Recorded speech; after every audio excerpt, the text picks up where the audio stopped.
Sok jago serang Indonesia, pasukan Cina lari dari perang. Tuan tembakan di Cepopak 255. Janji prajurit komando. Siap mati untuk Ibu Pertiwi. Diterima, kami akan membalas tembakan.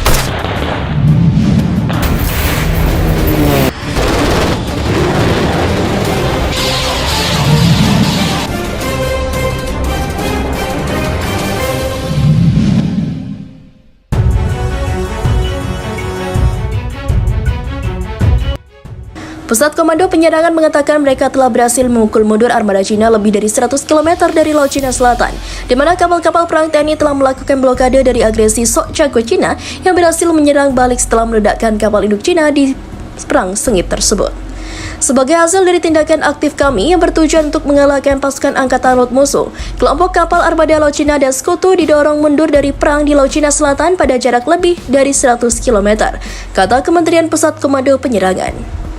Xi Jinping yang sebelumnya memanggil Jenderal TPR dan petinggi-petinggi militer Tiongkok mengadakan rapat dadakan yang memutuskan untuk menarik pasukan sebelum mereka dihancurkan oleh pasukan TNI karena serangan rudal yang diberikan oleh Inggris dan Jerman gagal total oleh penangkar rudal Rusia.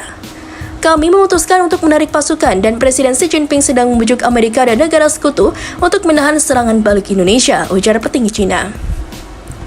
Menurut Kementerian Cina, pasukan Tiongkok harus mengerahkan sistem rudal pertahanan yang sekarang dipasang di berbagai wilayah. Dan disebutkan bahwa pasukan TNI yang mengirim 200.000 pasukan tambahan memulai operasi mereka segera menyerang balik Cina dan untuk menduduki wilayah di Tiongkok. Kami telah mencabut kendali total armada Cina atas Laut Natuna dan di Laut Cina Selatan yang telah menjadi zona abu-abu, kata Kementerian Pertahanan Indonesia. Namun, menurut sumber otoritas, ancaman serangan rudal Jerman dan Inggris di lautnya tetap ada. Kapal-kapal TNI juga terus memblokir navigasi sipil di daerah ini. Sementara TNI memiliki keunggulan angkatan laut yang jelas. Pasukan Cina mengklaim bahwa mereka secepatnya mungkin pertahanan serta secepatnya menarik pasukan dari Cina Selatan dan Natuna. Serangan balik TNI memaksa Cina menarik mundur pasukan untuk mencegah mereka terkepung. Pasukan Tiongkok dilaporkan meninggalkan persenjataan dan kapal-kapal kecil mereka. Presiden Jokowi yang gembira dengan hasil serangan balik cepat TNI mengolok-olok Cina dengan menyebut, pasukan TNI hari-hari ini mendemonstrasikan kemampuan terbaik yang mereka lakukan, mereka berbalik.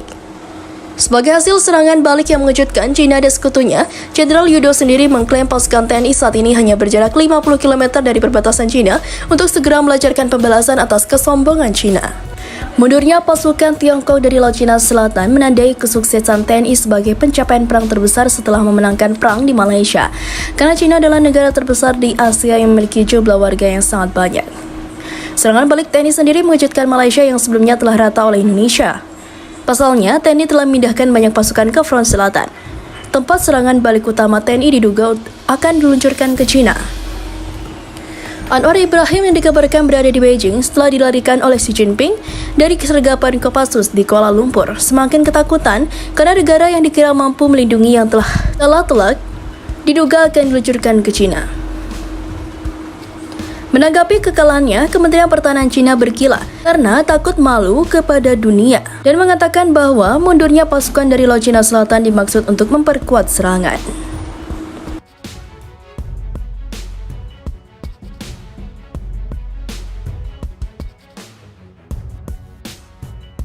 Pusat Komando Penyerangan menyebutkan setelah jet tempur mereka hancur, 200.000 tentara akan siap menyerang balik Cina di garis depan.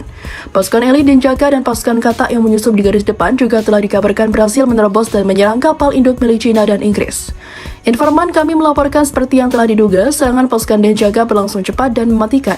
Bukan hanya bertahan, tapi Indonesia mampu memberikan tekanan dan mempersiapkan serangan balasan mematikan. Cina yang kebingungan setelah rudal andalan mereka tak mampu nembus RKRI, kini dikabarkan tengah mengirim pasukan ke susulan. Sementara itu, Pusat Komando melaporkan bahwa pasukan Denjaka telah merengsek jauh ke depan bersama dengan mundur pasukan Cina yang terseok oleh keganasan TNI. Pasukan TNI kini telah berkonsolidasi di dua front, yakni di bagian barat dan juga selatan. Bukan hanya pasukan, setelah dijatuhkan jet tempur Cina, TNI juga berhasil menempatkan artileri berat di kedua titik. Iring-iringan kapal TNI di Laut Cina Selatan dengan membawa 200.000 pasukan menunjukkan bahwa pergerakan ini bertujuan agar pasukan TNI dapat segera mengepung Cina.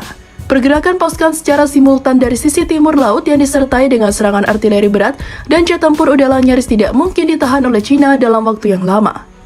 Jerman dan Inggris tak berhayal akan memusnahkan TNI, kini semakin gencar menambah pasukan dan senjata ke China karena takut China akan bernasib seperti Malaysia. Posisi pasukan TNI berkonsolidasi di bagian barat laut dan selatan tidak memang sangat strategis, tidak hanya untuk membeberkan atau memberikan serangan, akan tetapi mampu menjebak China ke dalam blunder besar jika tetap mempertahankan posisi. Posisi konsolidasi pasukan TNI terutama di sisi barat laut yang didukung oleh Rusia ini juga dapat menghambat suplai senjata dan pasukan susulan dari Jerman dan Inggris yang sebelumnya dikabarkan sedang mengirim sejumlah pasukan. Bukan hanya untuk memutus akses bantuan militer dan kemanusiaan di sebelah utara, pergerakan militer juga telah merupakan upaya untuk memutus akses ekonomi China. Amerika yang menjadi dalang dari sejumlah konflik besar mengatakan jika perbatasan China berhasil dikuasai, praktis hubungan perdagangan China akan terputus, akses negara China ke dunia luar melalui Laut Cina Selatan pun akan tertutup. Dengan demikian, intensnya serangan TNI dalam waktu dekat, korban pun dapat dipastikan akan terus berjatuhan. Terlebih lagi, TNI tak segan menggunakan senjata mematikan yang sebelumnya telah mereka uji keberhasilannya. Ancaman terhadap keselamatan ini membuat warga khawatir setengah mati dan dikabarkan telah mengungsi ke pegunungan barat China. Sebagian dari masyarakat Tiongkok pun telah memutuskan pergi meninggalkan rumah mereka untuk mencari suaka di pegunungan dan negara tetangga. Hingga kini, sudah lebih dari 1 juta pengungsi mengalir ke luar China. Amerika mendengar kabar China yang terdesak dikabarkan sedang menjalankan manuver dengan memilih desakan internal yang masih menguat. Urgensi ini juga diperkuat dengan serangkaian kecaman saat perang di Malaysia. Saat ini, sebagian besar negara barat telah menjatuhkan berbagai sanksi kepada Indonesia.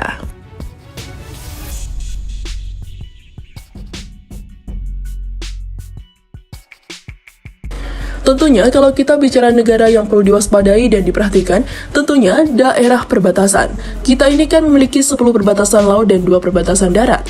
Krisis Laut Natuna Utara terbaru melihat serbuan kapal perang Cina yang mungkin akan didukung oleh Amerika dan milisi maritim ke zona ekonomi eksklusif Indonesia. Aparat penegak hukum maritim Indonesia mengklaim serangan ini tidak berhenti sejak saat Cina berkhianat ke wilayah Indonesia dan membawa kabur Anwar Ibrahim. Serangan Cina terus berlanjut dan kemarahan Xi Jinping meledak karena Presiden Jokowi dalam beberapa hari yang lalu mengusir dubes Cina. Cina menaikkan sejumlah pasukan yang diterjunkan setelah kapal intelijen Cina menghabiskan 7 minggu melakukan pemetaan dasar laut di ZEE. Konflik Natuna semakin mengganas setelah Cina menuntut Indonesia menyetop pengeboran minyak dan gas alam, karena mengklaim wilayah itu miliknya sebagai alasan untuk menyerang Indonesia.